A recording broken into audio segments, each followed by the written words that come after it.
So let's jump right into it. So show you a little color here. So we do have Azalea Pleasant White still available. So in 19s and 3 gallons.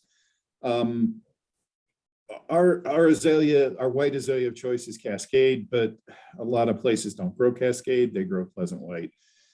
Pleasant White has a little bit narrower leaf, not as big of a flower as Cascade, but it's very prolific. So when it does bloom, it fills the entire plant. So we're just splitting hairs when we're talking about it. Still has great hardiness, great plant. It's probably a little easier to propagate. That's why people choose Pleasant White. But we do a good job with propagation with Cascade. We like the plant a little bit better. That's why we do it. But anyways, whenever you see these Pleasant Whites, they're not in our traditional plans. So we bring these in to beef up our inventories. So we have some more availability. So we have those. I would expect those to move pretty quick. You know, some of the big players, especially on the West Coast, are still seeing damage from the heat and the fires last year. We're getting reports that there's a little bit of tree damage they're starting to see. You know, sometimes that damage doesn't show up until you go through a seasonal change. So there's still a lot of activity happening. So, you know, just a little off subject there, but just keep your ears open. You know, there's going to be some people that are going to get a little disappointed here over the next several weeks as the nursery guys out there get out in the fields. They start thinking about they're pulling their bare root. They start thinking about shipping, start looking at stuff closer. They're starting to see a little bit of damage. So if we hear that, maybe there's something we can help our customers here with for a substitution for any of those shortages. So, all right, Buxus Green Beauty. So we really like this plant. It's scored very high through the Boxwood blight trials. That's a main reason why we brought it in. You can see there, it's a great grower, nice and full, has that globe shape. It is listed as a zone 5 to 9. I don't know how well it's been tested in the Chicago area or way up north. I haven't heard any bad things about it, but I don't know if it's really being used in those areas. But great plant. We have 2,600 of them available. We like it. We have not seen any disease issues, any other kinds of diseases like Foliatola, some of the diseases that Boxwood get a lot easier. Somebody say something?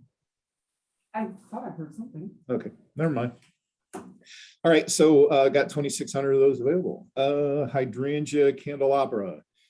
So this is a hydrangea in the blooming easy category. We really brought it online because it has a huge flower. You can see there, that's a late fall photo in the middle. It was kind of a whole nother round of blooming.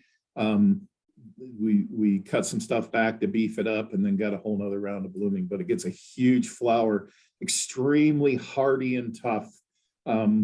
I think that so far what I've seen, this is one of the toughest paniculatas that I've seen out there. So it propagates really well. It takes off. It can handle a whole host of soils types. It can run a little wet, run a little dry, and it does very well. So this is a real tough plant. Got some great breeding behind it from up in Canada.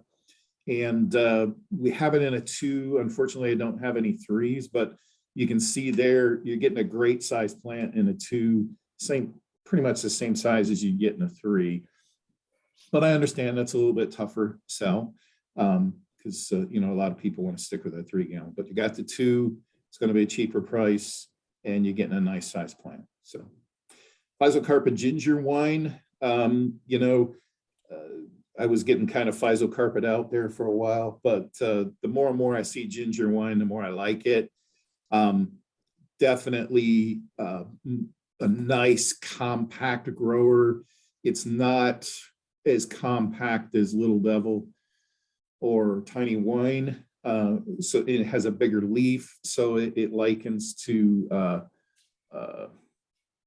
Physocarpa summer wine and summer wine black, but it is more compact than those two are, and it gets real deep purplish leaves.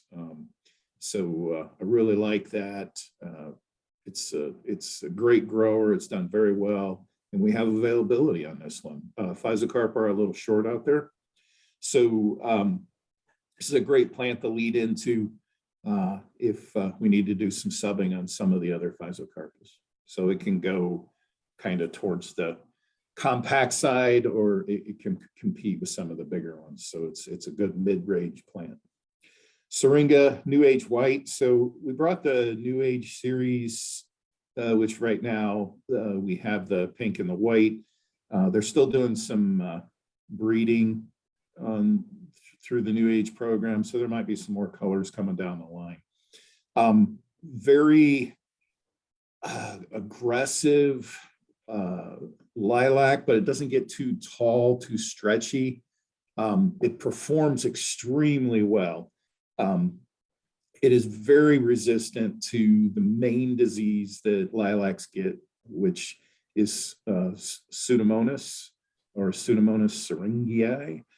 So it doesn't seem to really be affected by that, which is great. It's got some great flowers and great fragrance. So we are out of the pink right now, but we do have the white.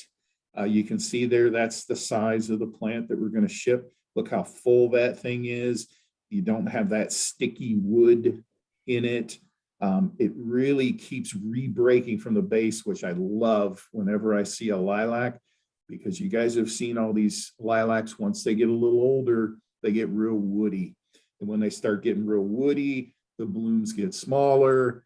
And then you got this big shrub with a couple of blooms, and you're looking at this old wood all year.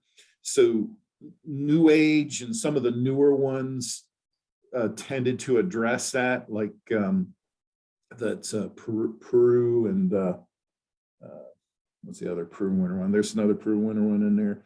They do the same thing where they continually base break, and you don't get as much of that old wood in there. So that's what makes it a superior plant to the older varieties. And you got nice flowers, great fragrance. So a lot of good things going on there. And we got 1,000 of those available on a pretty tight market right now. So that's good.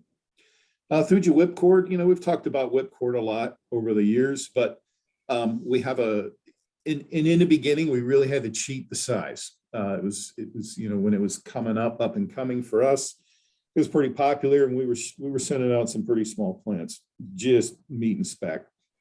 But you can see here, our spec is 10-inch, and we're well above that. It's kind of hard to spec a real size because it's very stringy, so where do you measure from? But you can see there that's going to be a wild plant, very impactful, very unusual. I think this would be something that a garden center would want some of these sitting around. It's just an eye catcher. It's unusual. It definitely has places in the landscape. It does very well. It will grow just about any place where, even though it's not Chamaecyparis, but it'll grow any place where a mop would grow.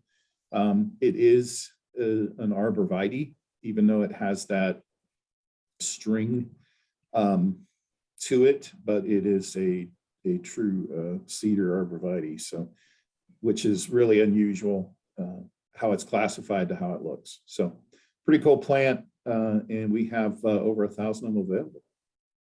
Viburnum, All That Glows. So we brought on All That Glitters and All That Glows several years ago. It wasn't real well received out in the market. I just think that, it was kind of going up against Chicago Luster and some of the other, and then there's a whole series of traditional ones out there.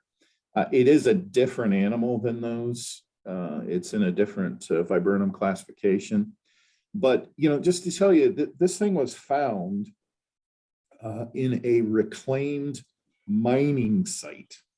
in some of the worst soil conditions that you could ever imagine. So that's where I think, I wish that we could get landscapers to try this more. This is an extremely, extremely tough plant and very adaptable. And you got that real shiny, glossy leaf all year. You get a white flower, you get the blueberries in the fall. It's got a lot of stuff going for it. Unfortunately, I don't think a lot of people really understand what it is. But it definitely warrants a second look. We got some of these available. So, talk about that. I think that a landscaper could put that out there in some really, really tough conditions and be extremely happy with it. That might be a way to break the mold there. When you start talking about shiny leaves, there's a lot of viburnums that have real nice leaves. So it's kind of hard to differentiate it, but maybe a way to get out there is to tell the story about where it comes from and how tough it is. So Viburnum Summer Magic. This is a little bit different animal here, prunifolium type.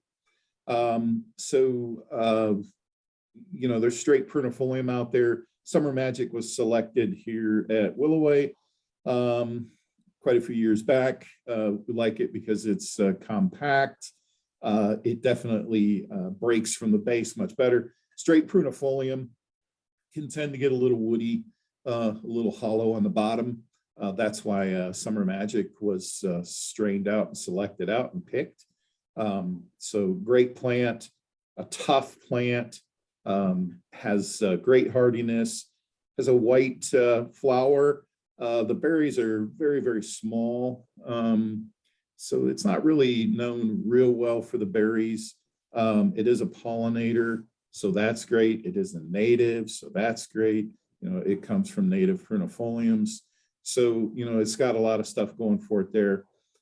It has a glossy leaf that kind of cups or curls in, so it's a little bit unusual. So it's a good, kind of a background foliage type plant. It's good to have around. It has its moments during the season, but it's not going to get leaf diseases or anything like that. That leaf is going to stay clean all year long. So that's a great benefit of this. So Summer Magic and Weigelia. I think that's our last one. So we want to talk a little bit about Weigelia. Last week we talked about some differences and some of the plants that are very similar. So we have three here. So we have Electric Love, we have Stunner, and we have Wine and Rose. They're when you look at them from a distance, they're very similar, but when you get a little bit closer, you can definitely see the differences. So we'll start out with Electric Love. Electric Love has a red flower. Okay, the other two are pink. So this is a red flower. It's about as prolific blooming as the other ones are. They're pretty much all about the same for blooming. So it will have a big, massive bloom when it comes out, and then it will sporadically bloom through the rest of the spring and summer. It has probably not as glossy of a leaf as maybe Wine and Rose. Just has a little bit more gloss to it. I mean, I don't consider Wine and Rose to be a real glossy leaf.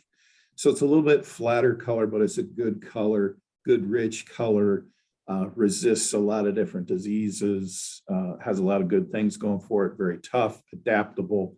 But, my big takeaway is if you really want a red flower, go with Electric Love. Stunner, the thing that we liked about Stunner is that it's a little bit shorter and tends to spread than it does grow into a globe. Wine and Rose is really kind of a globe to more of an upright globe, where Stunner is kind of a spreader, a mounding kind of spreader. So it's not going to get real tall, but it's definitely going to spread and get wide, and it's going to fill an area pretty quick. So if you're looking for the most bang for your buck right now, that's a photo, that's a 2 gallon. So you're going to get that at the 2 gallon price. a plant that's got great foliage color all through the year. It's just as big as a 3-gallon, and it's going to fill an area pretty quick. So, you know, if you're looking to stretch your money out, the stunner is probably the best way to go. As far as all three of them are very hardy, very good. I can't really pick on any of them for hardiness or anything like that, but you know, it's going to spread a little bit more, and it's going to have a pink flower. And wine and rose, which you all should know, you can see there, and you can see the differences. Cheryl did a good job of getting you photos there from the fall. You know, it's a little more upright. Wine and rose has been around for a long time. It's probably one of the first ones that really got a lot of traction. It's got a good repeat bloom, you know, pink flower, good shape, still a great plant. But you can see there the differences. Some of the differences are a little subtle, but wanted to give you that so maybe you can help people make some more informed decisions.